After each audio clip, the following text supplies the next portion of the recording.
Well, right at the start of Trump's trip to Beijing, Chinese and American business leaders signed 19 commerce cooperation agreements worth $9 billion. The deals inked on Wednesday cover areas such as life sciences, aviation and the intelligent manufacturing industry. More agreements appear to be on the cards, with U.S. Commerce Secretary Wilbur saying much more will come on Thursday. Well, let's get you more on that story now. I'm joined live from Washington by our correspondent Daniel Renches.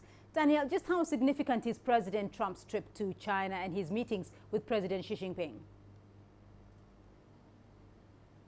Well, Beatrice, presidential historians will always tell you that it may appear just to be pomp and circumstances. It may just appear to be sort of camera opportunities.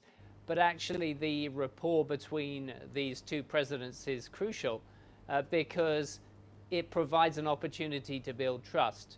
And if they can build trust, then in private, they can discuss each other's core common issues, their constraints domestically in terms of the political environment, and therefore work out ways in which they can meet each other's interests without compromising their own political needs. That would enable them to move forward on a whole host of issues. And we've seen, as that report just illustrated, how some of those personal touches have been thought through very carefully by both sides.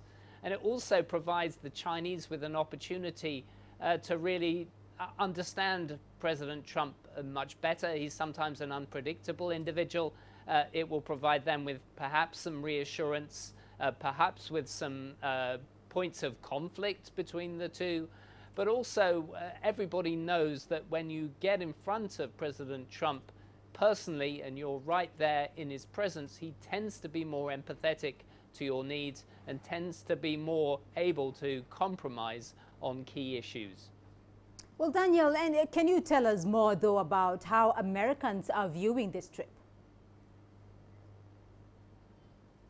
Well, generally, Americans will view this as just part of the general tasks and duties of any U.S. president, but some of them will be looking specifically at certain issues, the geostrategic rivalry between the two largest economies, for example, and also what President Trump may or may not get out of the Chinese in terms of additional pressure on the DPRK over the nuclear issue. And then lastly, of course, President Trump's own core constituency here in the United States has really put pressure on the whole trading relationship, as we've just been discussing there. So they'll be looking to see what the takeaways are in terms of increased US penetration of Chinese markets and the kind of overall trade picture that will come out of this summit. Right, Daniel Renches joining us there from Washington. Thank you.